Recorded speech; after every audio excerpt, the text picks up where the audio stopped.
Hi friends எல்லாருக்கும் வணக்கம். Welcome back to the channel. இன்னைக்கு என்ன வீடியோ பார்க்க போறோம் அப்படின்னா, நான் வந்து இன்னைக்கு 11த் ஸ்டாண்டர்ட்ல இருக்க இந்திய பொருளாதார லெசன் படிக்க ஸ்டார்ட் பண்ணேன். ஸோ இந்த வீடியோல இந்திய பொருளாதார லெசன் படிக்கிறப்ப என்னென்ன விஷயங்கள்லாம் நான் ஃபாலோ பண்ணேன் அப்படிங்கிறதையும், ப்ளஸ் வந்து இந்த லெசன் நம்ம எப்படி படிக்கணும், எக்ஸாம் பாயிண்ட் ஆஃப் வியூல என்னென்ன பாயிண்ட்லாம் ரொம்ப முக்கியமான விஷயம், ப்ளஸ் முக்கியமான இன்ஃபர்மேஷனுக்குலாம் நான் போட்ட ஷார்ட்கட் என்ன அப்படிங்கிறது எல்லாத்தையும் தான் உங்ககிட்ட இந்த வீடியோல ஷேர் பண்ணிக்க போறேன். ஸோ நீங்க என்ன நம்ம சேனல் சப்ஸ்கிரைப் பண்ணல அப்படின்னா மறக்காம சப்ஸ்கிரைப் பண்ணிக்கோங்க. கூடவே பெல் ஐகான கிளிக் பண்ணிக்கோங்க.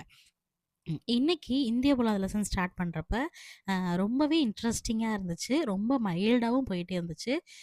பொருளாதாரம் லெசன் நீங்க அதாவது எக்கனாமிக் லெசன் நீங்க படிக்க ஸ்டார்ட் பண்ணிட்டீங்கனாலே, ஃபர்ஸ்ட் வந்து ஒரு மல்டி கலர் உங்ககிட்ட என்னென்ன கலர்லாம் உங்களுக்கு பிடிக்குமோ, அந்த கலர்ல எல்லாத்தையுமே ஒரு கலர் ஸ்டிக்கோ, இல்ல கலர் ஸ்கெட்சோ, இல்ல ஹைலைட்டரோ வாங்கி வச்சுக்கோங்க ஃபர்ஸ்ட்டு. எதுக்காகன்னா, நீங்க எக்கனாமிக்ஸ் லெசன் வந்து பார்த்தீங்கன்னா, மேக்ஸிமம் ஒரு ஸ்டோரியா கொண்டு போய் தான் அந்த இம்பார்ட்டன்டான வேர்டே சொல்லியிருப்பாங்க. ஸோ நீங்க புக் ஃபுல்லா எவ்ரி டைமும் ஓப்பன் பண்ணி படிக்கிற மாரி இருந்தா கொஞ்சம் கஷ்டமா இருக்கும். அதுவே வந்து உங்களுக்கு டைம் வந்து நெறைய எடுக்கும். வேஸ்ட் ஆகும் டைமு. ஸோ இந்த மாரி விஷயங்கள தவிர்க்கிறதுக்காக நீங்க இந்த கலர் ஸ்கெட்சு, இல்ல ஒரு ஹைலைட்டரோ யூஸ் பண்ணி, நீங்க முக்கியமான இன்ஃபர்மேஷன் மட்டும் அண்டர்லைன் பண்ணி வச்சுக்கிட்டீங்க அப்டின்னா, நீங்க மறுபடியும் அந்த புக்க ஓப்பன் பண்ணும்போது, அந்த முக்கியமான இன்ஃபர்மேஷன் மட்டும் ஆட்டோமேட்டிக்கா உங்க மைண்ட்ல அது ரீகால் ஆயிட்டு, நீங்க அத படிக்கிறப்ப இது நம்ம படிச்சிருக்கோம், இது நமக்கு தெரியும் அப்டிங்கிற ஒரு ஃபீல் குடுக்கும். ஸோ நான் வந்து யூஸ் பண்றது வந்து ஹைலைட்டர் தான். எப்பவுமே நான் படிக்கிறப்ப இந்த 3 ஹைலைட்டர் வச்சுக்குவேன். எக்கனாமிக்ஸ பொறுத்த வரைக்கும், எடுத்த உடனே புக்க ஓப்பன் பண்ணி ஒரு நோட் எடுத்து, பென் எடுத்து வரிசையா எழுத ஆரம்பிச்சுறாதீங்க. ஃபர்ஸ்ட்டு அந்த லெசன ஸ்டார்ட்டிங்லேருந்து எண்டிங் வரைக்கும் ரீட் பண்ணுங்க ஃபுல்லா. நீங்க ரீட் பண்ணும்போது ஆட்டோமேட்டிக்கா உங்களுக்கு வந்து ஒரு ஒரு சில இம்பார்ட்டன்ட் நோட்ஸ்லாம் உங்களுக்கே தெரிய ஆரம்பிச்சுரும். இந்த பாயிண்ட் இம்பார்ட்டன்ட்டா இருக்கு, இந்த பாயிண்ட் இம்பார்ட்டன்ட்டா இருக்கு அப்படின்னு சொல்லிட்டு, அந்த மாரி உங்களுக்கு தோணும்போது எல்லாமே வந்து நீங்க அத உடனே உடனே அந்த வேர்ட் எல்லாமே பாயிண்ட் அவுட் பண்ணி வைங்க.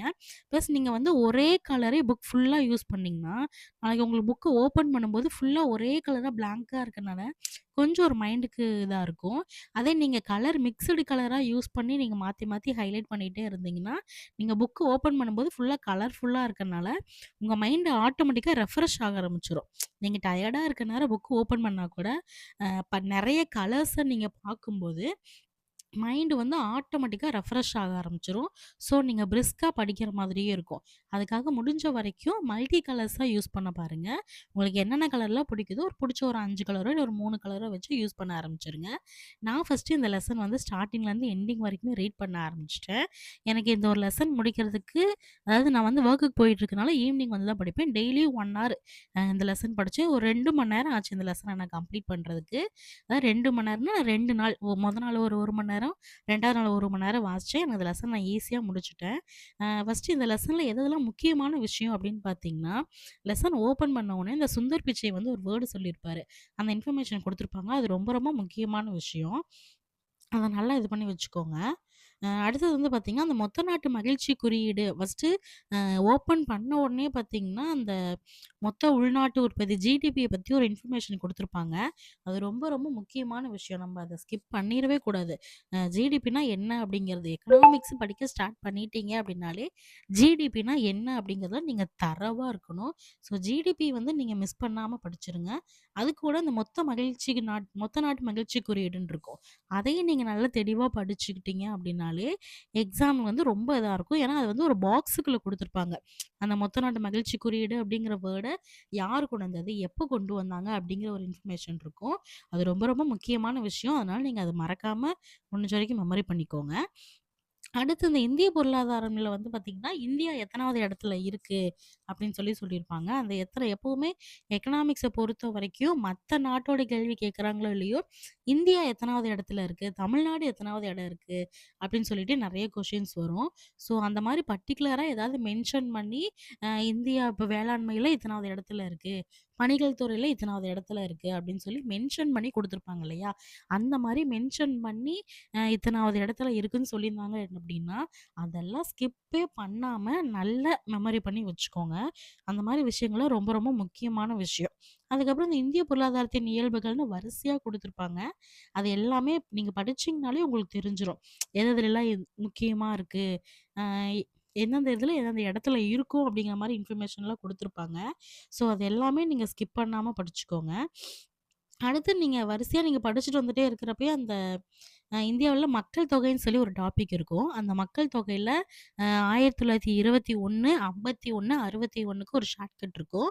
அந்த ஷார்ட்கட் நான் என்ன போட்டிருக்கேன் அப்படிங்கிறத உங்களுக்கு இப்ப நான் காட்டுறேன் பாருங்க.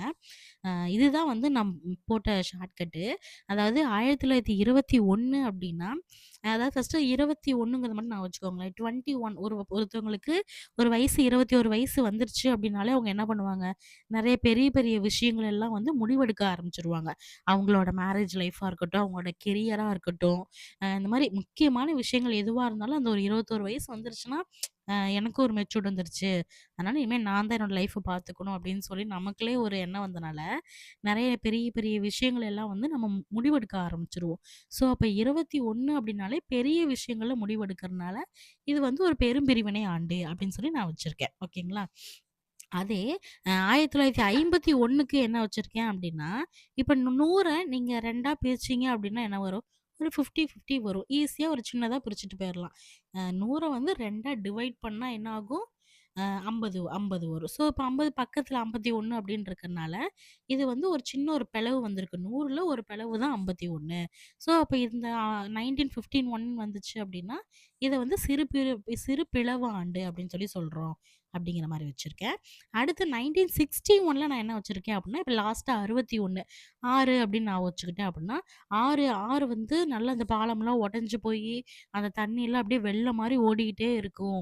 அப்ப என்ன போகும் நெறைய பேத்துக்கு ரொம்ப கஷ்டமா இருக்கும் இல்லையா? அந்த ஆறு வெடிச்சு ஒரு வெள்ளமாட்டம் வர்ற மாதிரி, அ 61 அப்டின்னு வந்துச்சுன்னா, ஆறு வெடிக்கிற மாரி இந்த இடத்துல மக்கள் தொகை வந்து வெடிச்சிருக்கு. அதனால இந்த 61 அதாவது என்ன சொல்றது? மக்கள் தொகை வெடிப்பு ஆண்டு அப்படின்னு சொல்லி சொல்றோம் அப்படின்னு சொல்லிட்டு. 21னா பெரிய பெரிய விஷயங்கள்ல முடிவெடுக்கிறனால பெரும்பிரிவினை ஆண்டு. 51னா 100 2ஆ டிவைட் பண்றனால, அப்ப என்னது ஒரு பிளவு ஏற்படுது. ஸோ, சிறு பிளவு ஆண்டு. அதே 61ன்னு எடுத்துட்டோம்னா, 6 உடைஞ்சு வெள்ளமா வர்ற மாதிரி, இங்க என்ன ஆகுது? மக்கள் தொகை வந்து வெடிச்சிருச்சு. ஸோ, மக்கள் தொகை வெடிப்பு ஆண்டு அப்படிங்கிற மாரி இந்த இடத்துல போட்டு வச்சிருக்கேன். நான் ஷார்ட்கட்டு. அடுத்து கூட இன்னும் பார்த்தீங்கன்னா, இந்த பிறப்பு விகிதம், இறப்பு விகிதம் இந்த மாரியான விஷயங்கள் எல்லாமே போட்டிருப்பேன். இது எந்த அளவுக்கு இன்ட்ரெஸ்ட்டா இருக்கும் அப்படிங்கிறது எனக்கு தெரியல. இருந்தாலும் எனக்கு நாளைக்கு ஓப்பன் பண்ணும்போது ஈஸியா புரியணும், நல்லா அண்டர்ஸ்டாண்ட் பண்ணிக்கணும் அப்படிங்கிறதுக்காக தான் நான் போட்டிருப்பேன். இதில எப்படின்னா பாருங்க ஃபர்ஸ்ட்டு இந்த குறைந்த பிறப்பு விகிதத்துக்கு நான் என்ன மாரி போட்டிருப்பேன்னா, அதிகமா படிச்சவங்க கரெக்ட்டா யோசிச்சு, "போதும்டா நாம் இருவர் நமக்கு ஒருவர்ங்கிற பாலிசியோட நம்ம இருந்துக்கலாம்." அப்படின்னு சொல்லி ஓரளவுக்கு ஒரு குழந்தை பெத்துக்கிறதுல ஒரு கரெக்ட்டா ஒரு இதில வச்சிருப்பாங்க. ஸோ, அப்ப அதிகமா படிச்சவங்க எங்க இருப்பாங்க? கேரளால இருக்காங்க. அதனால கேரளால வந்து அதிகமா குழந்தை பெத்துக்க மாட்டாங்க.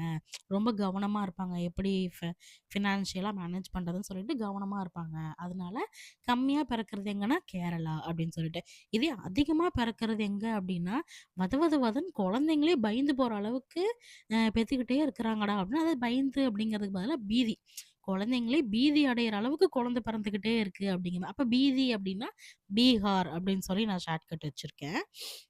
இன்னொன்னு இப்ப இந்த புக்ல பார்த்தீங்கன்னா, உத்தரப்பிரதேசம்ன்னு இருக்கும். கம்மியா பிறந்த இடம் வந்து சாரி அதிகமா பிறந்தது வந்து உத்தரப்பிரதேசம் அப்படிங்கிறது குடுத்துருப்பாங்க. இந்த உத்தரப்பிரதேசம்னா யூபி ஃபர்ஸ்ட் லெட்டர் வந்து உத்தரப்பிரதேஷ் அப்படிக்கு வந்து யூபின்னு வருதுல்ல. இப்ப யூபி அப்புன்னு வச்சுக்கிட்டீங்கன்னா என்ன மேல இருக்கு. அப்ப அதிகமா பிறக்கிறது அப்பு மேல அப்படின்னா உத்தரப்பிரதேசம். அதே கம்மியா அப்படின்னா படிச்சவங்கலாம் கம்மியா குழந்தை பெத்துக்குவாங்க. அப்ப கேரளா அப்படின்னு நான் வச்சுக்குவேன். அதே அதிகமா இறந்து போறது எங்க இறந்து போவாங்க அப்படின்னு பார்த்தீங்கன்னா, இங்க பாருங்க இதுலயே நான் ஷார்ட்கட் எழுதியிருப்பேன். அதாவது ஃபர்ஸ்ட்டு வந்து குறைந்த இறப்பு விகிதம். கம்மியா எங்க சாவாங்க அப்டின்னா, அதுக்கு ஒரு ஷார்ட்கட்டு. அதாவது நீங்க இதுக்கு வந்து நான் 2 ஷார்ட்கட் எழுதியிருக்கேன். ஒண்ணு வந்து மேற்கு வங்கத்தில செத்தவங்க கூட உயிர் உயிர் பொழச்சுருவாங்க அப்படிங்கிற ஒரு ஷார்ட்கட்டு. உங்களுக்கு இது கஷ்டமா இருக்கு அப்படின்னா, 2வது எழுதியிருக்க ஷார்ட்கட் பாருங்க. என்ன அப்படின்னா, மேற்குல தல வச்சு படுத்தா ஆயுசு கெட்டி. நெறைய பேர் வீட்லனா மேற்கு சைடு தான் தல வச்சு படுக்க சொல்லுவாங்க. அப்படிதான் படுக்கணும் அப்படின்ட்டு. அதுக்காக தான். அப்ப மேற்குல தல வச்சு படுத்தோம்னா ஆயுசு கிட்டி. அப்ப ஆயுசு அதிகமா இருந்தா என்ன ஆகும்? சீக்கிரம் சாக மாட்டோம். அதனால குறைஞ்ச இறப்பு விகிதம் எங்க மேற்கு அப்டின்னா, மேற்கு வங்காளம் அப்டின்னு சொல்லி நான் ஞாபகம் வச்சிருக்கேன். அதே அதிக இறப்பு விகிதம் அதிகமா செத்து போறாங்க அப்டின்னா, எப்படி செத்து போவாங்க? அதாவது அவங்களோட உயிர் உயிர் வந்து உடம்புலேருந்து ஓடிருச்சுனாலே செத்துருவாங்க அப்டின்னு அர்த்தமா. அப்ப அந்த ஓடிருச்சு அதாவது உடம்புல இருந்து உயிர் ஓடிருச்சு அப்படிங்கிறது ஓடி அப்படிங்கிறதுக்கு ஒடிசா அப்படிங்கிற மாரி நான் ஷார்ட்கட் போட்டு வச்சிருக்கேன். அடுத்தது வந்து பார்த்தீங்கன்னா, இதுலயே இந்த பீமாறு மாநிலங்கள்னு சொல்லி ஒண்ணு குடுத்துருப்பாங்க. பீனா பீகாரு, எம்ஏனா மத்திய பிரதேசம், ஆர்னா ராஜஸ்தான், யூனா உத்தரப்பிரதேசம் அப்படின்னு சொல்லிட்டு, இது வந்து லாஸ்ட் டைம் வந்து குரூப் 4ல கேட்ட கொஸ்டின் இந்த பாயிண்ட்டு.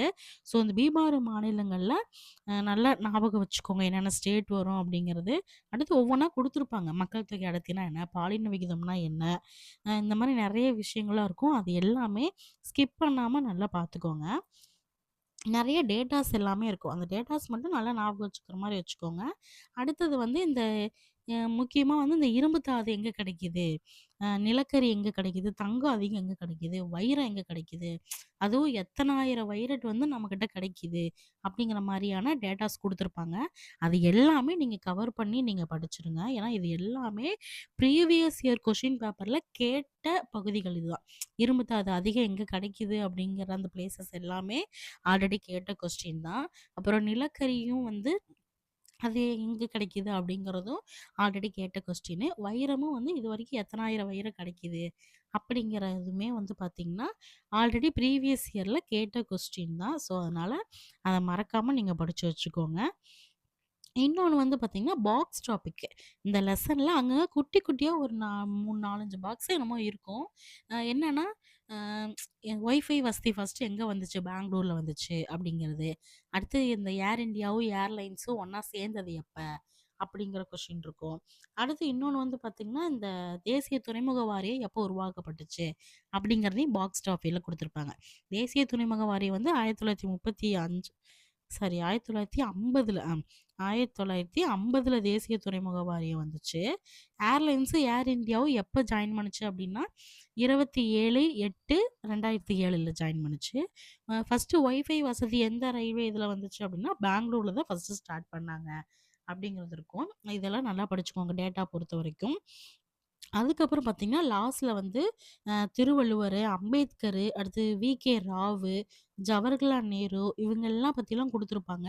இவங்க எல்லாத்துலயுமே வந்து ரொம்ப ரொம்ப முக்கியமான விஷயம், அவங்க எந்த இயர் என்ன புக் எழுதுனாங்க, அவங்க என்னென்ன விஷயங்கள ஆதரிச்சாங்க, என்னென்ன விஷயங்கள எதிர்த்தாங்க அப்படிங்கிறத நல்ல தெளிவா ஒரு நோட் போட்டு எழுதி வச்சுக்கோங்க. ஏன்னா, இவங்க இந்த அதாவது திருவள்ளுவரு, இந்த காந்தி, அம்பேத்கர், வி.கே. ராவ், ஜவஹர்லால் நேரு இவங்கள பொறுத்தவரைக்கும், அவங்க என்னென்ன புக் எழுதியிருக்காங்க, அவங்க எது எதுக்கெல்லாம் சப்போர்ட் பண்ணாங்க, எது எதெல்லாம் அவங்க வேண்டான்னு சொன்னாங்க, அப்படிங்கிற மாரியான கேள்விகள் தான் இதுவரைக்கும் குரூப் 4ல கேட்டுட்டு வராங்க. ஸோ, அந்த புக்கு எல்லாமே முடிஞ்ச வரைக்கும் நல்லா மெமரி பண்ணிக்கோங்க. இன்னும் அந்த ஜேசி குமரப்பாலாம் இருக்கும். நீங்க அதெல்லாம் பார்க்க தான் பெருசா தெரியும். ஆனா வாசிச்சு பார்த்தீங்கன்னா, அதுக்குள்ள பாயிண்ட்ஸ் எடுக்க வேண்டியது 1 லைன், 2 லைன் கூட தான் அப்படி மாரி தான் இருக்கும். நான் வேணா என்னோட புக்க உங்களுக்கு காட்டுறேன் பாருங்க. இதுவரைக்கும் நான் ஹைலைட் பண்ணது. இந்த பேஜஸ் எல்லாம் தான் நான் ஹைலைட் பண்ணி வச்சிருக்கேன். இந்த லெசன் தான் பார்க்குறப்போ ஒரு 16லேருந்து ஒரு 20 பேஜுக்குள்ள இருக்க மாரி இருக்கும். ஆனா நீங்க ஃபுல்லா வாசிச்சு, இந்த மாரி அன்லைன் பண்ணி நீங்க வச்சுட்டு லாஸ்ட்டா ஓப்பன் பண்றப்ப பார்த்தீங்கன்னா, நீங்க இந்த அன்லைன் பண்ண பேஜஸ் எல்லாம் கட் பண்ணி ஒரு புக்கா கிரியேட் பண்ணா கூட, அதிகபட்சம் ஒரு 5 பேஜ் கூட தாண்டாது. அவ்ளோ கம்மியா தான் வரும். ஸோ நீங்க லெசன பார்த்த உடனே புக்க வந்து திருப்பி திருப்பி எத்தன பேஜ் இருக்கு, எத்தன பேஜ் இருக்குன்னு சொல்லாதீங்க. ஏன்னா நான் ஸ்டார்ட்டிங்ல படிக்க ஸ்டார்ட் பண்ணப்ப நான் என்ன பண்ணுவேன்னா, இப்படி ஒரு லெசன் ஸ்டார்ட் பண்றேன்னா, ஃபர்ஸ்ட்டு பேஜ எண்ணிருவேன். எண்ணிட்டு ஓரளவுக்கு படிச்சுட்டே போவேன். படிக்கிறப்ப திடீர்னு எனக்கு போர் அடிக்கிற மாரி தெரிஞ்சுதுன்னா, திருப்பி மறுபடியும் எண்ணுவேன். மீதி இன்னும் எவ்வளோ பேஜஸ் இருக்கு அப்படின்ட்டு. பேஜஸ் அதிகமா இருக்க மாரி இருந்துச்சுன்னா, ஐயோ! இன்னும் இவ்ளோ இருக்கா? அப்படிங்கிற மாரி தோணும். அந்த ஒரு எண்ணத்திலேயே வந்து பார்த்தீங்கன்னா, மீதி இருக்க பேஜ் என்னால சீக்கிரம் கவர் பண்ண முடியாது. கொஞ்சம் மைண்டுக்கு டயர்ட் ஆயிரும். ஸோ, அந்த மாரி நீங்க பண்ணுவீங்க அப்படின்னா, அத பண்ணாதீங்க. நீங்க மீதி இருக்கிறத நீங்க செக் பண்ண ஆரம்பிச்சிட்டீங்கனாலே, உங்க மைண்டு டயர்ட் ஆயிரும். படிக்கிறதுக்கு முன்னாடியே இவ்வளோ தான் இருக்கு. நம்ம ஈஸியா முடிச்சிடலாம் அப்படிங்கிற மாரி நெனச்சுட்டு பண்ணீங்கன்னா, உங்க மைண்ட நீங்களே ஏமாத்திக்கிட்டீங்கன்னா தான் நல்லா படிக்க முடியும். ஓகேங்களா? ஸோ, இந்த லெசன் வந்து இப்படிதான் எனக்கு போச்சு. நான் இந்தந்த விஷயங்கள தான் நான் நோட் பண்ணியிருக்கேன். உங்களுக்கு கண்டிப்பா இந்த வீடியோ யூஸ்ஃபுல்லா இருந்திருக்கும்னு நான் நம்புறேன். உங்களுக்கு ஏதாவது டவுட் இருந்துச்சு அப்படின்னா, நீங்க கமெண்ட்ல சொல்லுங்க.